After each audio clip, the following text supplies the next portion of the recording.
నమస్తే.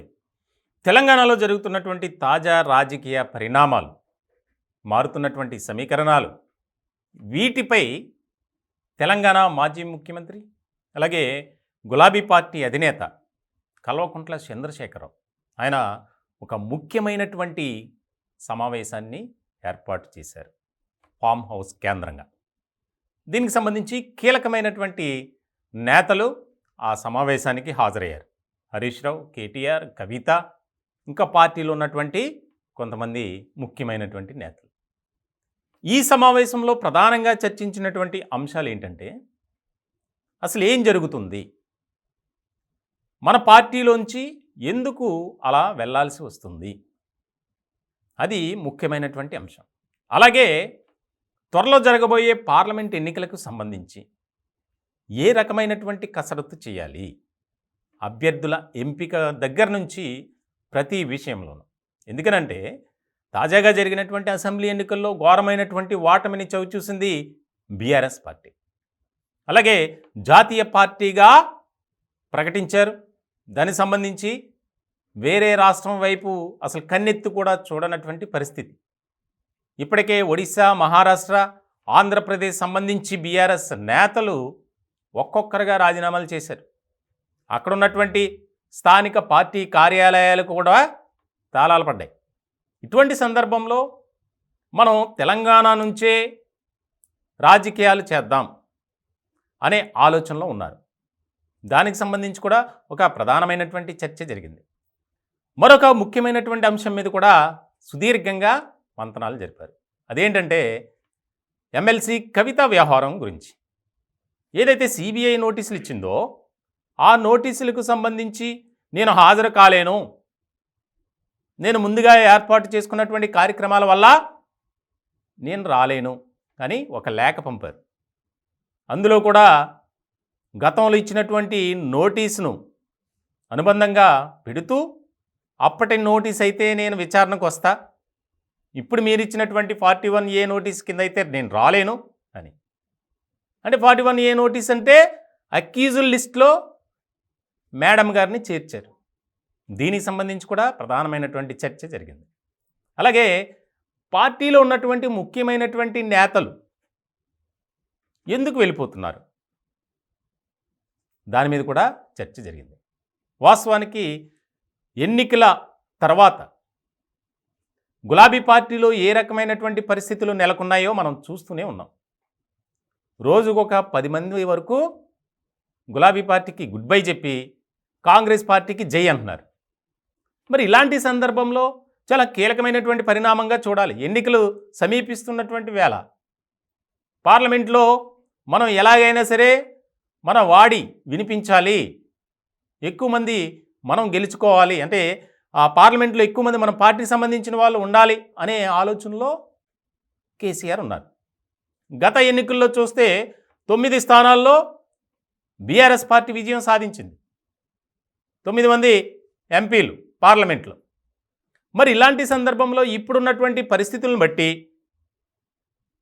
మనకి ఎన్ని సీట్లు వస్తాయి, అభ్యర్థుల్ని ఎవరిని రంగంలోకి దింపాలి అనే దాని మీద కూడా కసరత్తు చేశారు. ఇప్పటికే పార్టీలో కీలకమైనటువంటి వ్యక్తులు బయటకు వచ్చి, పార్టీలో మాకు సముచితమైనటువంటి స్థానం దక్కడం లేదు, పార్టీలో కష్టపడి పనిచేసిన వారికి విలువ లేదు, పార్టీ జెండా మోసిన వారికి తగిన ప్రాధాన్యత లేదు అనే ఆరోపణలు, విమర్శలతోనే బయటకు వస్తున్నారు. కొంతమంది కాంగ్రెస్ పార్టీలో చేరారు, మరికొంతమంది భారతీయ జనతా పార్టీలో చేరారు. ఇలాంటి సందర్భంలో భారతీయ జనతా పార్టీతో పొత్తు పెట్టుకుందాం, పొత్తులో భాగంగా మనం పార్లమెంటు స్థానాల్లో పోటీ చేసి 2 పార్టీలు కలిసి అత్యధిక సీట్లు గెలుచుకుంటే ఒక రకమైనటువంటి మనకి ఆ పొలిటికల్ ఫ్యూచర్ అనేది ఉంటుందని కేసీఆర్ భావించారు.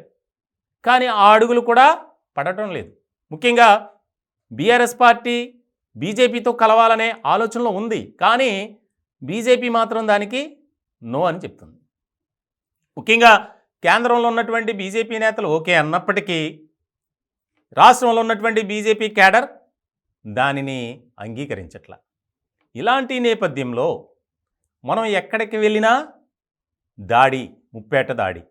ఇలాంటి పరిస్థితుల్లో పార్టీని లీడ్ చేయటం ఎలా అనేది. అలాగే కాంగ్రెస్ ఘన విజయం సాధించింది. దానికి సంబంధించి అధికారంలోకి వచ్చిన తర్వాత ప్రతి వ్యవహారంలో అక్రమాలను, అవినీతిని ఎత్తి చూపిస్తుంది. దానికి సంబంధించి విజిలెన్స్ రిపోర్ట్లు, కాగ్ నివేదికలు, ఇలాంటి నేపథ్యంలో మనం ఫ్యూచర్ని ఏ విధంగా లీడ్ చేయాలి, ఎప్పుడు అరెస్టులు ఉంటాయో తెలియని పరిస్థితి, ఎప్పుడు విచారణకు పిలుస్తారో తెలియనటువంటి అయోమయ పరిస్థితి.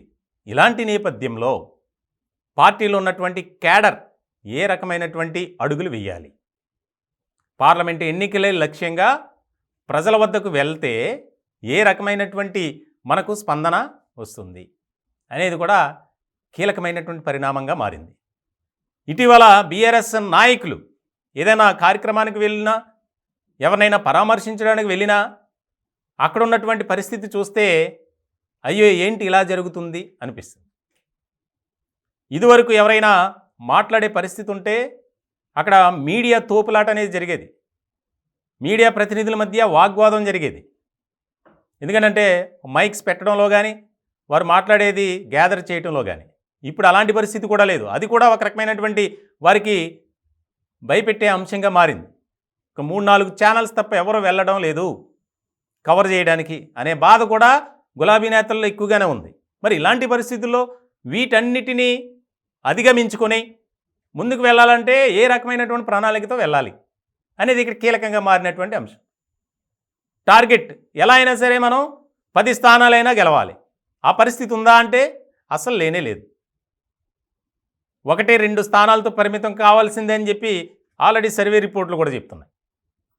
మరి ఇటువంటి నేపథ్యంలో పార్లమెంటు ఎన్నికల్లో మనం సత్తా చాటకపోతే ఇక రాష్ట్రంలో గులాబీ పరిస్థితి వాడిపోయినట్లే అనే భావనకే వచ్చేసారు గులాబీ పార్టీలో ఉన్నటువంటి కీలకమైనటువంటి నేతలు, ముఖ్యంగా కేసీఆర్ లాంటి వారు. సో ఇలాంటి సందర్భంలో ఫ్యూచర్లో తీసుకునే నిర్ణయాలు కానీ, ఏ రకమైనటువంటి చర్యలు తీసుకోవాలి, ప్రజల్లోకి మనం వెళ్ళాలంటే ఏ అంశాన్ని మనం మాట్లాడాలి అనే దాని మీద కూడా ఒక కసరత్తు చేశారు. దీనికి సంబంధించి ముఖ్యంగా 17 నియోజకవర్గాలకు సంబంధించి త్వరలోనే అభ్యర్థుల ఎంపిక ఉండబోతుంది అనేది కూడా చర్చ బాగా జరుగుతోంది.